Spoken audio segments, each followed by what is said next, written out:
Alright, this is going to be a video on powder temperature stability or sensitivity. There's a lot of information out there. Some of it's good, some of it's not so good, and some of it's intentionally misleading. So I want to go over a couple things with powder choices. I think there's a lot of misinformation or misunderstanding out there. So powder choices for reloading, I mean, there's a ton, several different choices for anything here. Good example, 308 here, we've got 1, 2, 3, 4, 5, 6, 7, 8, 9, 10, 11 choices for the 170, 180s. We've got more than that for the 165 class, and that's just one book. The lead book is going to have a lot more. So why does it matter? All right, there's a lot of confusion out there as to why temperature sensitivity or instability matters, and in my opinion there's three main reasons that that's going to be important. All right, so the first group of people that it's going to matter to are long range shooters, so guys that are shooting out past 400 yards, specifically guys that are shooting extremely long range, your 1,000 round or 1,000 yard competitors and stuff like that.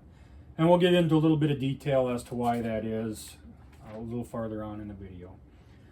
Second time it matters, bullet velocity obviously dictates how well a bullet's going to perform, and most bullets are meant to perform between that 1,800 and 2,000 feet per second mark for hunting bullets. All right, so if we're driving hunting bullets at big game animals or any animal, we need to make sure that our velocity is high enough for that bullet to function, which means we need that velocity to be in that 1,800 to 2,000 range. There are exceptions.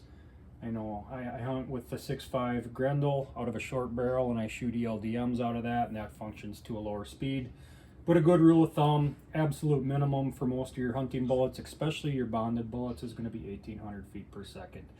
2,000 is going to give you a little more room for error. The third time that it matters is if we're developing loads in colder weather and we're hunting or shooting in hotter weather.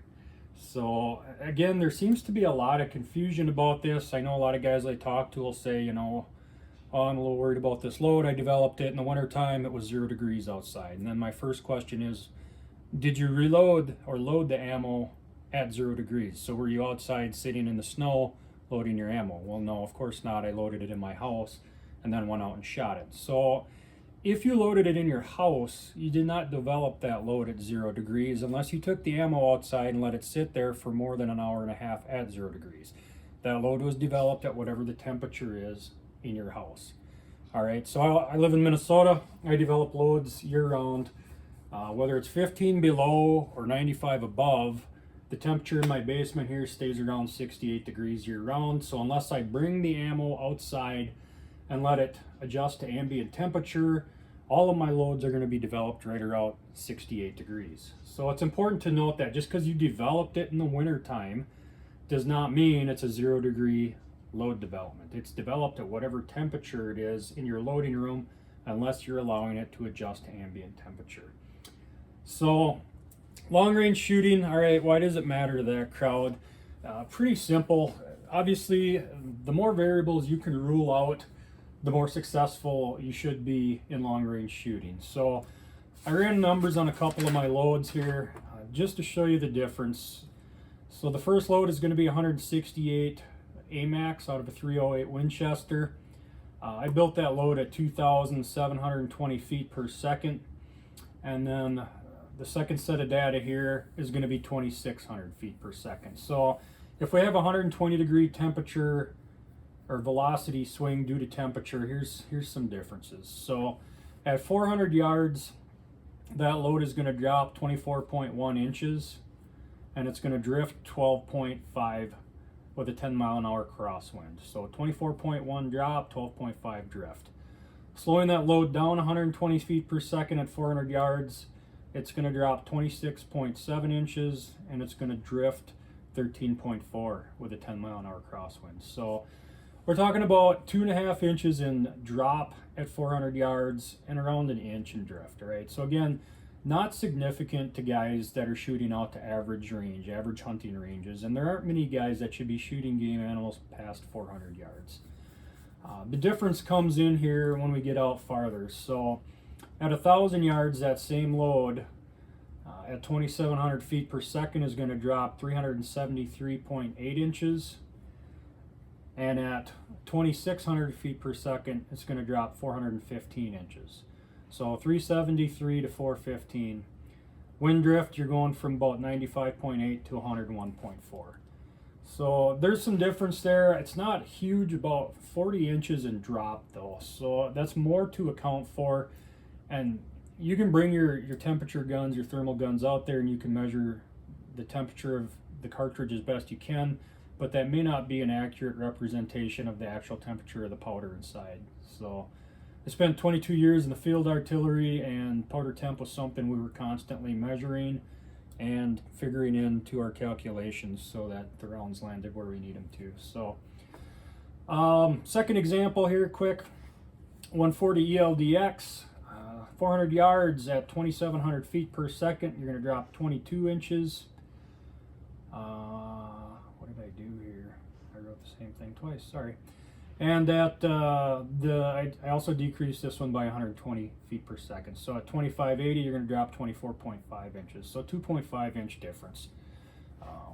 Wind drift, 8.6 inches at 2,700 feet per second, and 9.14 at 2580. All right, so again, average hunting ranges, big game animals, not really a problem. The vast majority of people out there can hold for an extra inch or two, just knowing that it's cold outside. So 1,000 yards, again, we're going to see a little bit more. So at 1,000 yards, 2,700 feet per second, you're dropping 303.6 inches.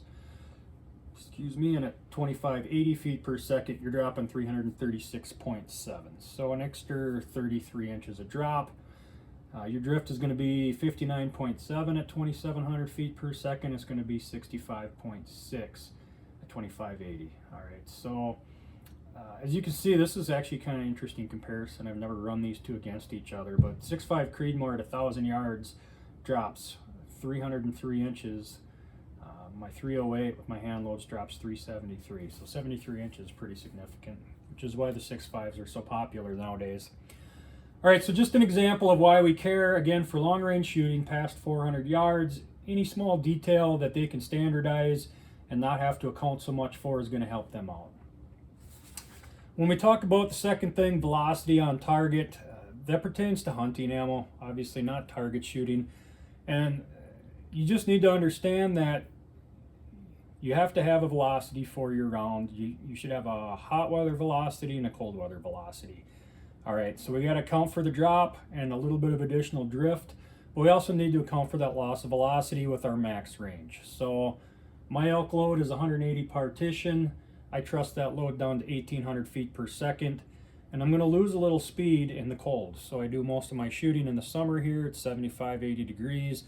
If I take that out west hunting, which I do every year now, I know that I'm going to lose a little bit of velocity, and we'll cover how much I'm going to lose in a little bit, but you need to know where that cold weather velocity is at, just to make sure that we're not putting bullets through animals and drilling small holes through them because the bullets don't function.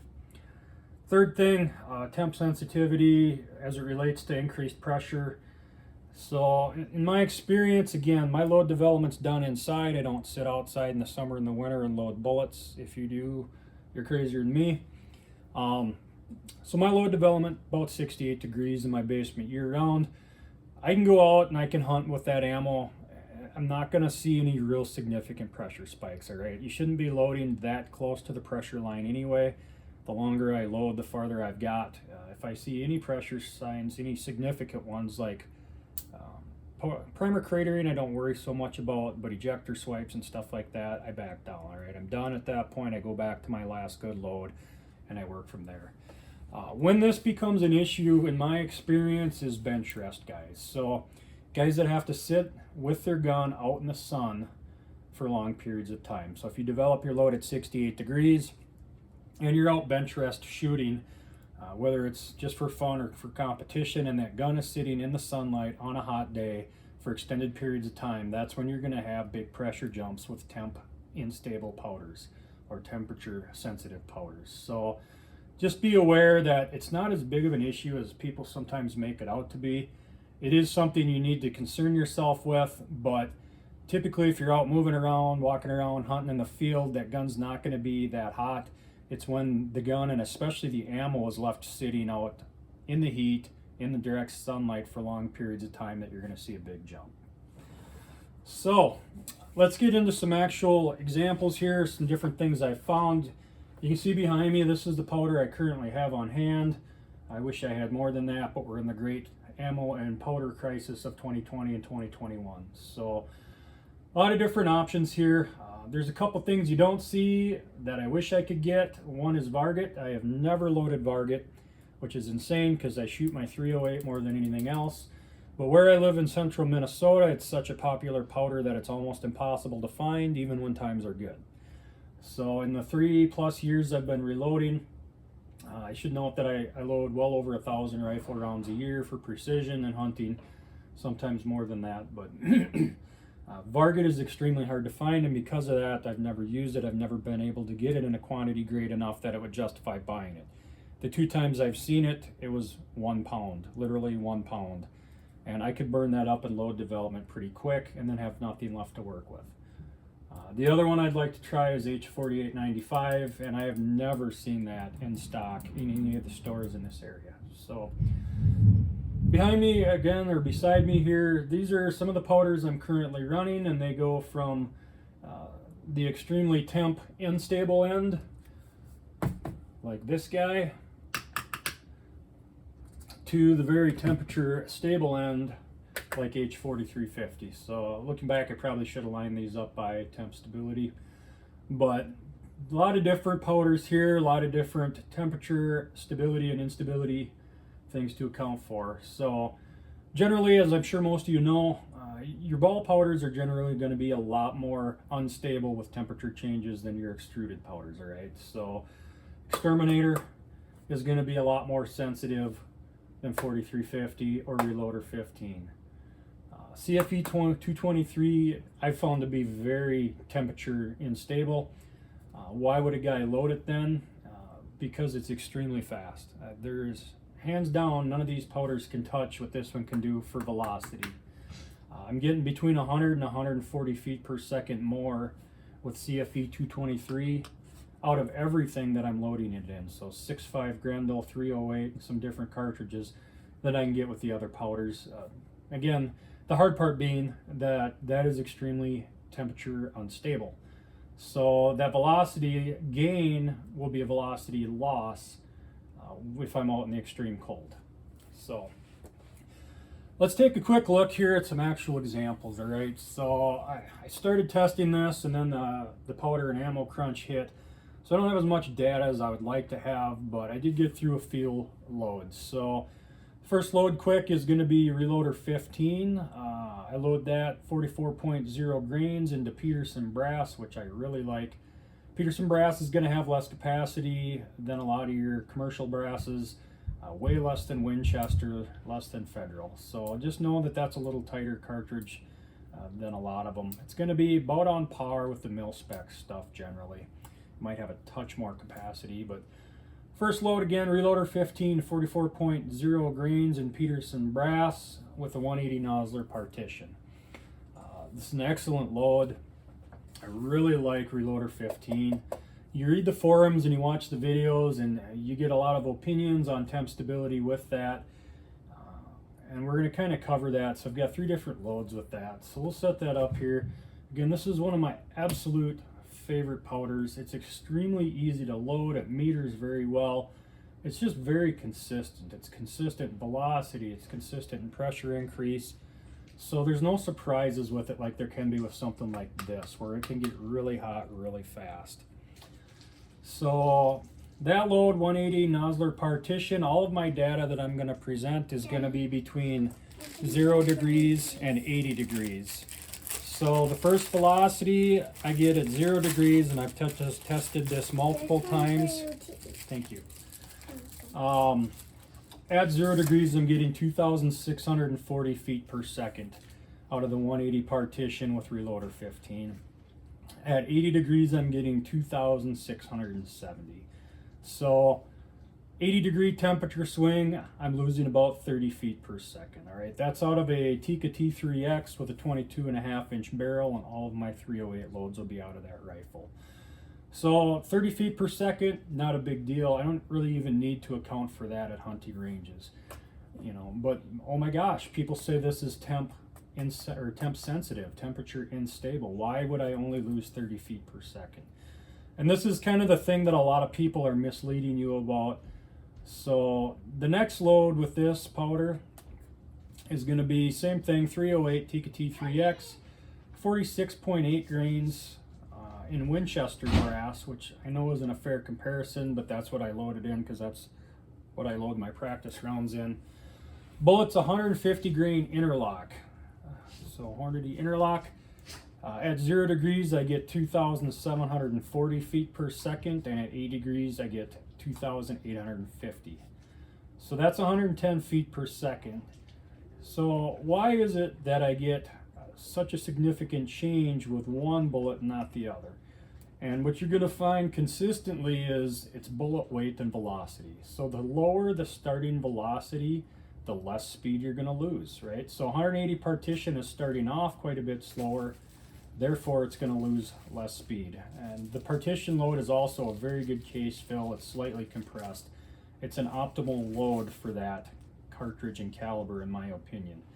So this can be a temperature sensitive powder, as any powder is, but you have to compare it fairly. So with a 150 grain bullet, it's going to lose over 100 feet per second in my rifle. Last example with Reloader 15, 44.8 grains in Peterson brass. Bullet is 165 grain Accubon load. When I tested that, I was getting about 2,735 feet per second at 0 degrees, 2,760 at 80 degrees. So a little less than the partition. Again, it could be an anomaly. It could be just the particular day I tested, but again, that's 25 feet per second with a 165 Accubon. So going down that list real quick again, 180 partition, I lost 30, 150 interlock, I lost 110, and the 165 Accubon, I lost 25. So very good powder. Again, when you see a lot of comparisons on TV, they're going to compare this to one of the more temperature stable powders like this, and they're going to use super light bullet, and they're going to say this one is significantly better than this. This is really temperature sensitive, when in reality it is obviously more temperature sensitive, but that's only comparing one bullet weight. And make sure if you're watching videos or reading reviews where they're doing comparisons between powders, that they're starting at the same velocity. Okay, there's a very popular video out there I've seen, that one specifically with H4350 loaded in a 6.5. They compare that against brand X, which they don't name, which aggravates me, because if you want to put information out there, let's put information out so other people can check it. But they load this to about 120 feet per second slower than the other brand X powder, which would be something like this. That's not a fair comparison. When this is starting out over 100 feet per second slower, it's going to have way better numbers than this, given this is an extreme line of powder and way more temp stable. But just make sure you're getting fair comparisons. All right, moving on. 308, second powder I had time to test, IMR 4064. So this powder has been around longer than I have. Very good powder again. It's harder to load than Reloader 15. It's longer in grain. It does not meter very well. But it's just, again, it's a very stable powder. There's no surprises. There's no big pressure spikes. It's just a consistent powder all the way around. And I found this to be less temperature sensitive than Reloader 15. And again, by no means does that mean I don't like the Reloader 15. That's what I load my elk and mule deer hunting rounds with. But this one has been less sensitive for me. So again, same gun, Tikka T3X, 22.5-inch barrel, IMR 4064, 45.8 grains of powder behind a 165 Nosler partition. I get 2,770 feet per second at 0 degrees, 2,780 feet per second at 80 degrees, which is extremely insensitive in my opinion. So that's 10 feet per second. I tested that multiple times. very consistent as far as temperature swings. And both these powders give me extremely low extreme spreads and sectional densities, right? So I really like that about them. Second load with IMR 4064, and unfortunately it's going to be the same weight with a similar bullet. I didn't see the powder crunch coming, so I wasn't jumping around too much, but 45.8 grains again, so the exact same charge, Peterson brass. This time the 165 interlock instead of the partition. And with the interlock, I get 2,765 feet per second at 0, 2,780 at 80 degrees. So 15 feet per second velocity difference with an 80-degree temperature swing. Again, both those bullets are 165 grain with IMR 4064. I suspect, or I would bet money that if I go to 150, that's obviously going to open up a little more and there's going to be a little more of a spread. But again, very nice powder. Really enjoy using it, other than the fact that it is harder to load because it's a longer grain. All right, let's talk CFE 223 quick. This powder is something else. All right, CFE 223 is extremely fast. As I stated, I get over 100 feet per second velocity gain in warm weather out of this powder over everything else here that I load against it, whether it's in 6.5 Grendel or 308. It is just extremely fast in warm weather, and that's without pressure. So I can load this up, for example, my IMR 4064 loads top end 2780, so 2,780 feet per second is what I'm getting with them at 80 degrees. This one is 2840, and I'm loading it down. Honestly, I could get higher than that without pressure. So 60 feet per second advantage. Again, I'm not pushing my guns hard. I'm not shooting this to hunt with. This is a fun load and a target load, but the velocity you get out of this is extremely impressive without pressure. I will say that this one is not as easy to load as the last two. This one, the pressure can creep up on you quickly. So if you're going to load CFE 223, be very careful with that. But again, very fast powder.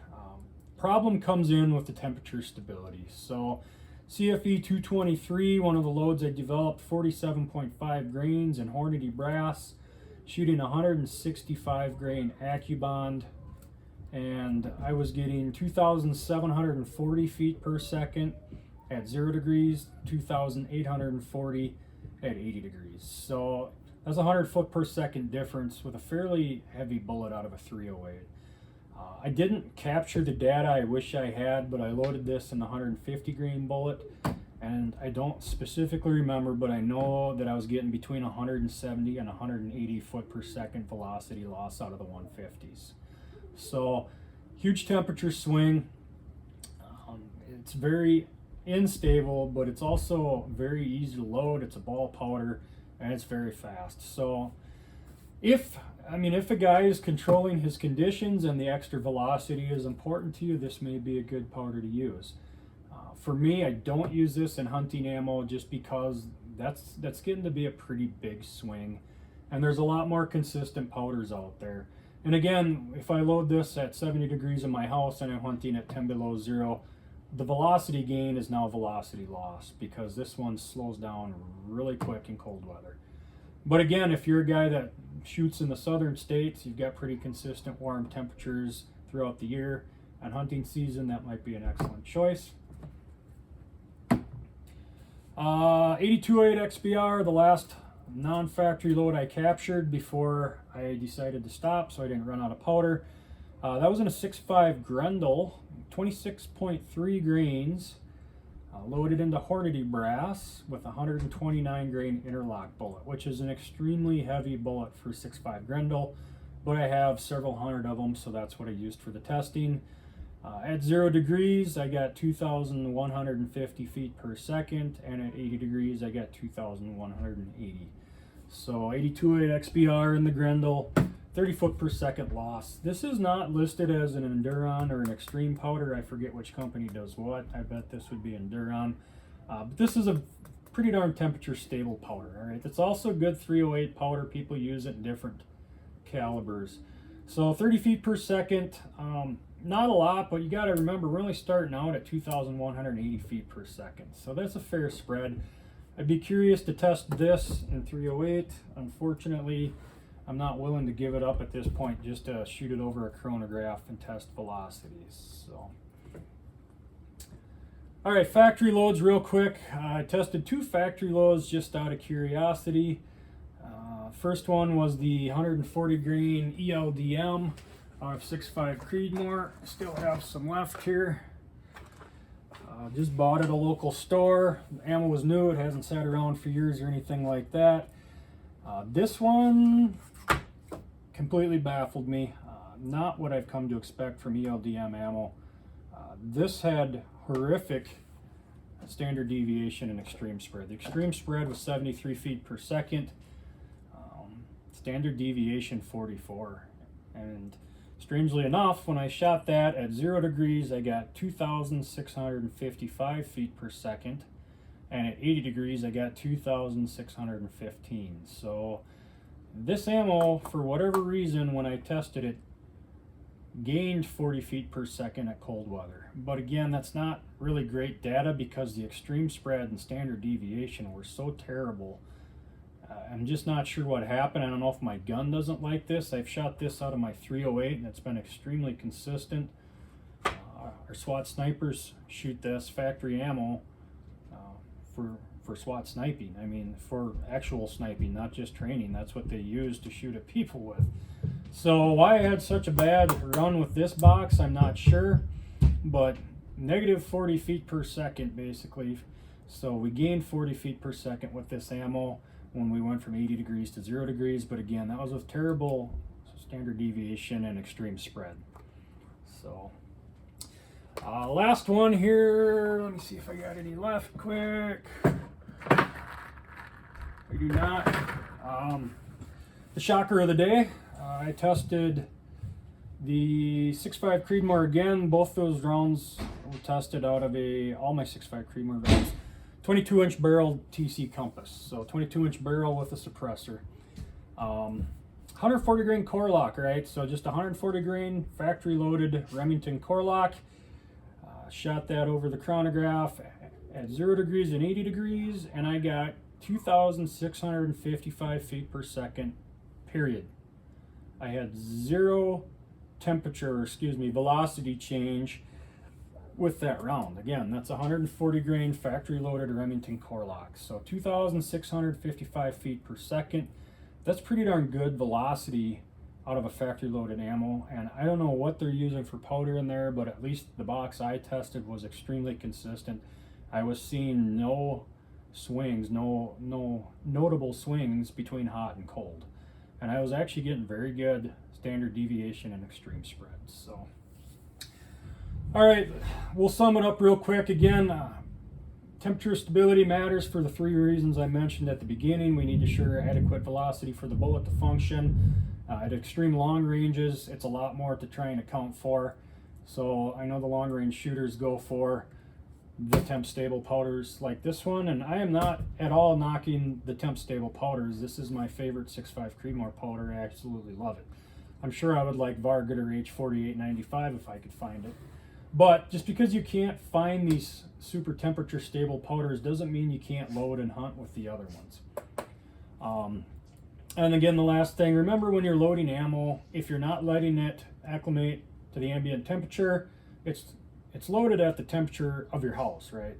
So we're not loaded at 0 degrees or developed at 0 degrees just because it's 0 degrees outside, unless we let the ammo sit in 0 degrees for more than an hour and a half.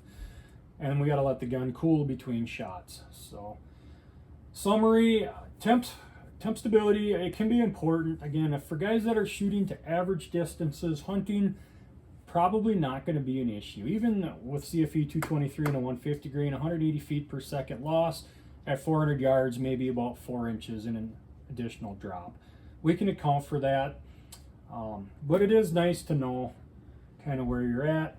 Again, remember that the higher the starting velocity with the temp sensitive powders, the more the loss. So Reloader 15, again, good example, very stable with heavy bullets. A lot more temp or velocity spread with the lighter bullets, all right? So if people are comparing powders, again, make sure it's on par, make sure the velocities are the same or very close to the same, make sure they're not shooting super lightweight bullets, because that is gonna open the gap between a powder like this and a powder like this, right? So if you have any questions, leave them in the comment down below. I know it's a lot of information fast, but just trying to give you an honest idea of what's going on out there. And I want people to know that, you know, this may not be the best choice for a 150 grain bullet. This might be better, but when it comes to the 180s, man, this freaking runs nice and is extremely consistent. So just because people say something is temp sensitive doesn't mean it's a bad powder or something they shouldn't use. So have a good day. Leave the questions below.